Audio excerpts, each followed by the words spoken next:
For 12 years, David Whitmore lived every parent's worst nightmare. His little girl vanished without a trace, and the world told him to move on. But he couldn't. He wouldn't. Then, one snowy morning, a letter arrived that changed everything. A name, a place, and a glimmer of impossible hope. What he uncovered next revealed betrayal deeper than blood, secrets darker than he imagined, and maybe a second chance. Before we move on with today's story, please let us know where you're listening to from. David Whitmore, a powerful businessman, had lived every parent's nightmare for 12 long years. His daughter, Claire Whitmore, was abducted when she was only 6. Though the world around him moved on and his wife eventually left, shattered and unable to bear the endless sorrow, David clung stubbornly to hope. He had chased countless false leads, faced bitter disappointments, and spent years in a silent war against despair. But giving up had never been an option. Then, on a bitterly cold winter morning, something unexpected happened. An anonymous letter arrived at his doorstep, its words hauntingly simple yet electrifying. "The girl you're looking for is at St. Joseph's Haven."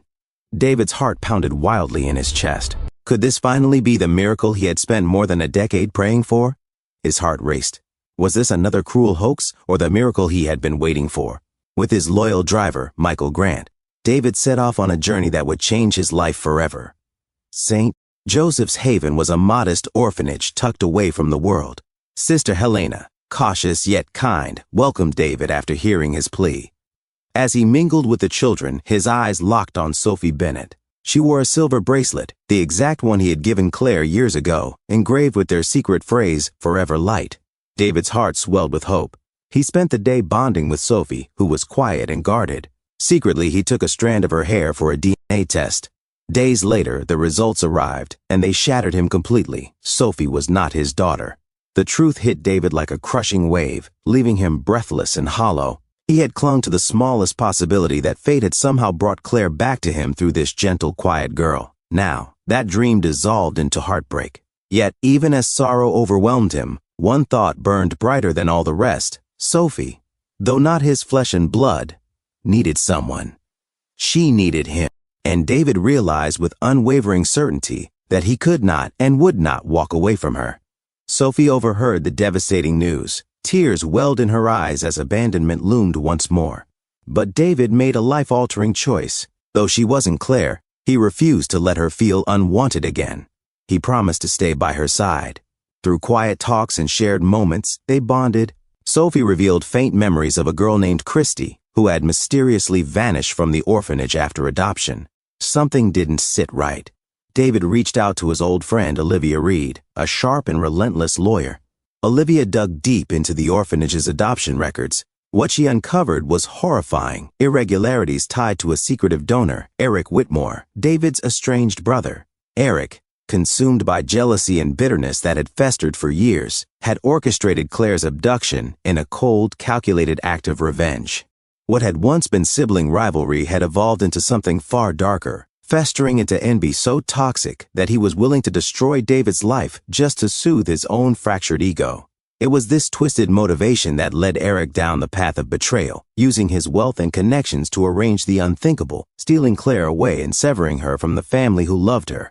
Olivia tracked down Leo Garcia, Eric's former accomplice, who confessed that Claire had been sent far away and given a new identity, Emily Carter.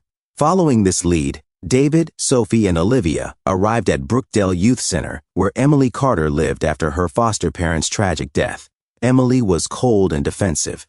The weight of her painful past had hardened her heart, leaving her wary of anyone who dared to offer promises or hope. She refused to believe David's story. After all, how could she? Throughout her life, strangers and supposed well-wishers had disappointed her time and again. She had been hurt too many times before, and opening herself up now felt like risking everything she had built to protect herself. To Emily, it was safer to shut him out than to believe she might finally belong somewhere. But Sophie slowly broke through Emily's walls. Sharing her own tale of abandonment, she connected with her deeply. Emily began experiencing vivid dreams and flashbacks, yellow balloons, whispered phrases, and a silver bracelet. Just when Emily began to trust them, Eric Whitmore returned, posing as a social worker to take her away. Sophie sensed his true intentions and bravely intervened.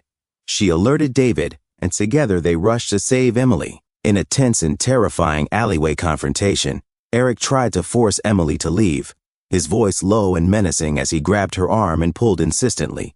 Emily struggled against him, fear flashing in her eyes, while Sophie stood her ground with fierce determination. Eric's fury exploded as he tried to shove Sophie aside, but she refused to move, giving Emily precious moments to pull away. At that crucial moment, David and Olivia arrived, their faces etched with urgency and fear. David shouted for Eric to stop, his voice booming with rage and desperation. Olivia, ever prepared, had already alerted the authorities, and within minutes flashing red and blue lights flooded the alley. Police officers swarmed in, pulling Eric away as he struggled and cursed. As they pinned him down and cuffed him, he locked eyes with David and hissed, "This isn't over." With Eric gone, Emily was left grappling deeply with her fractured identity, facing an emotional storm that she could no longer avoid. Years of trauma, confusion, and survival had shaped her into someone far removed from the innocent girl once known as Claire. She wasn't ready to call herself Claire. The name felt foreign, belonging to a version of herself that existed only in faded memories and fleeting dreams. David assured her with unwavering tenderness. Whether she called herself Emily or Claire, it made no difference to him. She was his daughter in every way that mattered, and nothing would ever change that. Slowly, Emily began to feel the walls inside her heart weaken, allowing fragile hope and belonging to seep through. Slowly, trust grew between Emily, David, and Sophie. David legally adopted Sophie, keeping his promise never to abandon her. Their bond deepened, creating a family built on love, not blood. The day of Sophie's adoption ceremony arrived, filling the courthouse with an air of bittersweet joy. David sat at the table, signing the official papers with trembling hands as Sophie stood beside him, glowing with gratitude and excitement. Just as he finished, the heavy wooden courtroom doors creaked open slowly. Every head turned as Emily stepped inside, wearing the blue sweater David had once given Claire, a cherished memory now woven into the present. Her steps were hesitant yet determined, her eyes glimmering with unspoken emotion. Without saying a word, she walked gracefully across the room. As she reached David, Emily paused for a heartbeat before gently slipping her hand into his. The gesture, though simple, spoke volumes of forgiveness, trust, and the acceptance she had been afraid to offer until now. The room seemed to hold its breath as a silent but powerful bond solidified between them, marking the true beginning of their new chapter as a family. The photographer captured the powerful moment, David, Emily, and Sophie, standing together as a family reborn. Through betrayal, loss, and pain, they had found something extraordinary: healing, hope, and unconditional love. The past was finally behind them. Together, they would write the next chapter, as father, daughters, and a family united forever.